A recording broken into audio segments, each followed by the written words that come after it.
Hi guys, Augustan വ്ലോഗ്സിലേക്ക് സ്വാഗതം. ഇന്ന് നമ്മൾ പരിചയപ്പെടാൻ പോകുന്നത് റോഡ് വീലർ ബ്രീഡർ ആയിട്ടുള്ള അരുൺ ചേട്ടനാണ്. അപ്പൊ നമുക്ക് അരുൺ ചേട്ടനെ കുറിച്ച് പരിചയപ്പെടാം. ചേട്ടന്റെ സ്ഥലം, എന്ത് ചെയ്യുന്നു?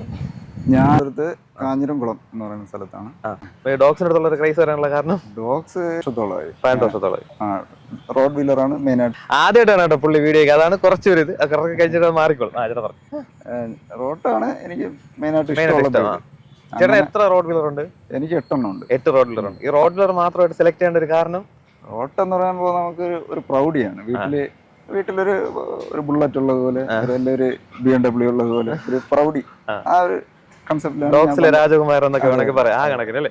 ഓക്കെ. ഇപ്പൊ ചേട്ടന് ഇപ്പൊ റോഡ് വീലർ പലരും പറയാറുണ്ട് ഒരു വൺ മാസ്റ്റർ ഡോഗ് ആണ്, ആൾക്കാരെ കടിച്ചു കീറി കളയും, അങ്ങനെയൊക്കെ ഒരുപാട് ഈ നാട്ടുകാരുടെ ഇടയിൽ ഇങ്ങനെ സംസാരമുണ്ട്. അതിനെ കുറിച്ച് ചേട്ടൻ എന്താണ് പറയാനുള്ളത്? അത് നമ്മൾ ഹാൻഡിൽ ചെയ്യണ എന്റെ പ്രശ്നം. ഓക്കെ, റോഡ് ഇതിപ്പോ നിങ്ങളെ കണ്ടിട്ട് കുരയ്ക്കുക, കടിക്കുക, അങ്ങനെ ഇല്ല. അത് നമ്മൾ വളർത്തുന്ന രീതിയാണ്. ഒരു ഡോഗിനെ അതിപ്പോ നാടനായിക്കോട്ടെ, റോട്ടായിക്കോട്ടെ, ജർമ്മനായിട്ട് ഏതായിക്കോട്ടെ, പക്ഷെ നമ്മൾ അതിന്റെ കൂടെ രാവിലെ ഒരു കുറച്ച് സമയം സ്പെൻഡ് ചെയ്യുക, അതിന് വേണ്ടി കാര്യങ്ങളെല്ലാം ചെയ്തു കൊടുക്കുക. അത് ചെയ്യുമ്പോൾ തന്നെ അത് നമ്മളായിട്ട് അറ്റാച്ച് ആയിക്കോളൂ, അത്രയ്ക്ക്. അപ്പോൾ അത് സോഷ്യലൈസേഷൻ ആയിക്കഴിഞ്ഞാൽ ഒരു പ്രശ്നമൊന്നുമില്ല. ഓക്കെ ചേട്ടാ, അപ്പോഴേ നമ്മൾ ഈ റോഡ് വീലർ ബ്രീഡ് സെലക്ട് ഏതൊക്കെ ആൾക്കാർ വേണം ഇതിനെ സെലക്ട് ചെയ്യാൻ വേണ്ടി? അതായത് നമുക്ക് ഇതിന് ഓടിക്കളിക്കാൻ കുറച്ച് സ്ഥലങ്ങളൊക്കെ വേണ്ടി. അപ്പൊ ചെറിയൊരു അപ്പാർട്ട്മെന്റ് അങ്ങനെ ഉള്ളവർക്ക് ചൂസ് ചെയ്യാൻ പറ്റത്തില്ലല്ലോ. ചൂസ് ചെയ്യണതിന് കുഴപ്പമില്ല, പക്ഷെ അതിന് രാവിലെ കുറച്ച് വാക്കിങ് അങ്ങനെ കൊണ്ടുപോകണം. അതായത് ഫ്ലാറ്റിലുള്ളവർക്കാണെന്നുണ്ടെങ്കിൽ നമുക്ക് ഈ ബ്രീഡിനെ ചൂസ് ചെയ്യാനായിട്ട് പറ്റും. ചൂസ് ചെയ്യാനും കുഴപ്പമില്ല, പക്ഷെ അവര് വാക്ക് ചെയ്യാനൊക്കെ കുറച്ച് കൊണ്ടുപോകണം. ഇടുങ്ങിയ സ്ഥലത്തിട്ട് വളർത്തുന്നതിന് കുഴപ്പമില്ല, പക്ഷെ കുറച്ച് എക്സസൈസ് ഒക്കെ കിട്ടാൻ വേണ്ടി പുറത്തൊക്കെ നടക്കാൻ കൊണ്ടുപോകണം, കുഴപ്പമില്ല. ചേട്ടാ, ഇതിന്റെ ഫുഡ് എക്സ്പെൻസീവ് ഒക്കെ എങ്ങനെയാണ് വരുന്നത്? ഫുഡ് ബാക്കിയുള്ള ബ്രീഡിനൊക്കെ കുറച്ച് ഫുഡ് മതി, പക്ഷെ ഇവർക്ക് ഫുഡ് 60 കിലോളം വെയിറ്റ് ഉണ്ട്. അപ്പോൾ ഫുഡ് ഇച്ചിരി കൂടുതലാവും. ഡ്രൈ ഫുഡ് കൊടുക്കുന്നുണ്ട്, അല്ല ചിക്കൻ, റൈസ്, മത്തൻ, ക്യാരറ്റ്, ബീട്രൂട്ട് ഇങ്ങനെയൊക്കെ ചേർത്ത് തൈര് കൊടുക്കും. വെളിച്ചെണ്ണ ഫുഡിലൂടെ ആഡ് ചെയ്ത് കൊടുക്കും. ഇങ്ങനെ കൊടുക്കുന്നുണ്ട്. ഇവർക്ക് ബാക്കി ബ്രീഡിനെ അപേക്ഷിച്ച് മെയിൻ്റെനൻസ് എങ്ങനെയാണ് വരുന്നത്? മെയിൻ്റെനൻസ് കുറവാണ് ബാക്കി ബ്രീഡിനെ അപേക്ഷിച്ച്. അതെ, ലോങ് ഹെയർ അല്ലല്ലോ, അപ്പൊ മെയിൻ്റെനൻസ് കുഴപ്പമില്ല. അപ്പൊ അതായത് ഒരു 8 മണി മുതൽ വൈകുന്നേരം ഒരു 5 മണി വരെ ഓഫീസിലൊക്കെ ജോലി ചെയ്യുന്ന ഒരാൾക്കൊക്കെ ഈസി ആയിട്ട് ചൂസ് ചെയ്യാൻ പറ്റുന്ന ഒരു ബ്രീഡാണ്. ഡെയിലി ഒരു സമയം ഒരു അരമണിക്കൂർ അതിനെ ഗ്രൂമി അങ്ങനെയൊക്കെയുള്ള കാര്യങ്ങൾ മാത്രമേ ഉള്ളൂ. അതെ, പിന്നെ രാവിലെ ഒന്ന് കുറച്ച് എക്സസൈസ് നടക്കുന്ന അത്രേ ഉള്ളൂ. ഓക്കെ, അപ്പൊ നമുക്കൊരു സാധാരണക്കാരനും അഡ്ജസ്റ്റ് ചെയ്ത് ബഡ്ജറ്റിൽ കൊണ്ടുപോകാൻ പറ്റുന്ന ഒരു ബ്രീഡാണ് റോഡ്. അങ്ങനെ കുഴപ്പമൊന്നുമില്ല. ഓക്കെ ചേട്ടൻ, ഇപ്പൊ കീപ്പ് ചെയ്തിരിക്കുന്ന ഡോഗ്സ് ഒക്കെ ഏത് ലൈൻസ് വരുന്നതാണ്? ഇമ്പോർട്ടന്റ് ലൈൻസ് ആണോ കീപ്പ് ചെയ്തേക്കുന്നത്? ഇമ്പോർട്ടന്റ് ലൈൻസ് കുട്ടികളും കുട്ടിയുടെ കുട്ടികൾ അങ്ങനെയൊക്കെയാണ് കീപ്പ് ചെയ്തേക്കുന്നത്. ഓക്കെ ശരി ചേട്ടാ, അപ്പൊ നമുക്ക് ഡോഗ്സിനെ പരിചയപ്പെടാം.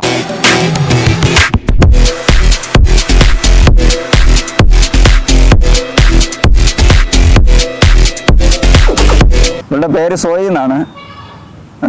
ഇവളുടെ അച്ഛൻ വന്നിട്ട് കോർട്ടസ് ലെവനോ റോഡ് വീലർ എന്ന് പറയുന്ന ഇമ്പോർട്ട് മെയിലാണ്.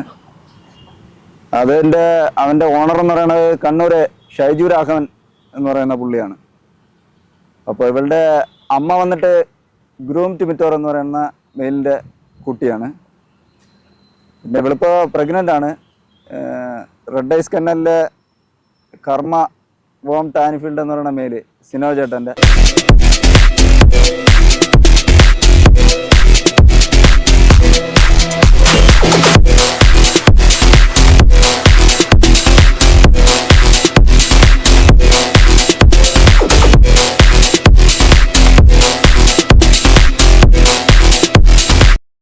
മെയിലിനാണ് നമ്മൾ ചൂസ് ചെയ്തേക്കുന്നത്. ഇപ്പം 54 ദിവസമായി പ്രഗ്നൻ്റ് ആണ്.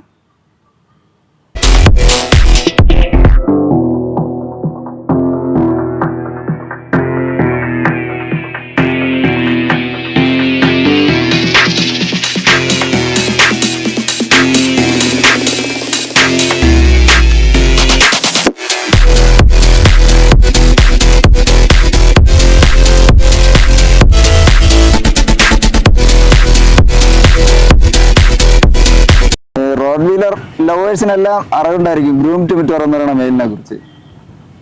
അതിൻ്റെ മോളാണ് ഇവളുടെ അമ്മ. അവളുടെ ആറ്റിറ്റ്യൂഡും ആ ഒരു ക്വാളിറ്റിയും കണ്ടിട്ടാണ് ഞാൻ ഇവളെ എടുക്കാൻ വേണ്ടി അവിടെ പോയത്. അല്ലാതെ തന്നെ എനിക്ക് പരിചയം ഉണ്ടായിരുന്നു, മുന്നേ പുള്ളി എനിക്ക് പരിചയമുണ്ട്, നന്ദുവിനെ. അങ്ങനെയാണ് ഞാൻ പോയി ഇവളെ എടുക്കുന്നത്. ഇതായിട്ട് റോഡ് വീലർ ബ്രീഡിങ്ങിൽ വരുന്ന ആൾക്കാർ ശ്രദ്ധിക്കേണ്ട കാര്യം, അവരെ പൈസ കൊടുത്ത് മേടിച്ചുകൊണ്ടിട്ട് ഒരു കാര്യമില്ല. വളർത്തുന്ന രീതിയിലാണ് കാര്യം. ഒരു പട്ടിയെ എന്ന് പറയുന്നത് അഡൾട്ട് ആവുന്നത് വരെ അതിന് കൊടുക്കേണ്ട സപ്ലിമെൻറ്റ്, അതിനെന്തെങ്കിലും അസുഖമുണ്ടോ അതിനെക്കുറിച്ചൊക്കെ കൃത്യമായിട്ട് അറിയണമെങ്കിൽ ആദ്യം ഒരു സ്മാൾ ബ്രീഡോ അല്ലെങ്കിൽ ലാർജ് ബ്രീഡോ കുറഞ്ഞ ഏതെങ്കിലും നാടൻ ഡോഗുകളോ അതിലൊക്കെ ആദ്യം പ്രാക്ടീസ് ചെയ്യുന്നതായിരിക്കും നല്ലത്. അതിനെ വളർത്തി എക്സ്പീരിയൻസ് ഉണ്ടായിട്ട് റോഡ് വീലറിൽ പോകുന്നതായിരിക്കും നല്ലതെന്നാണ് എനിക്ക് പറയാനുള്ളത്.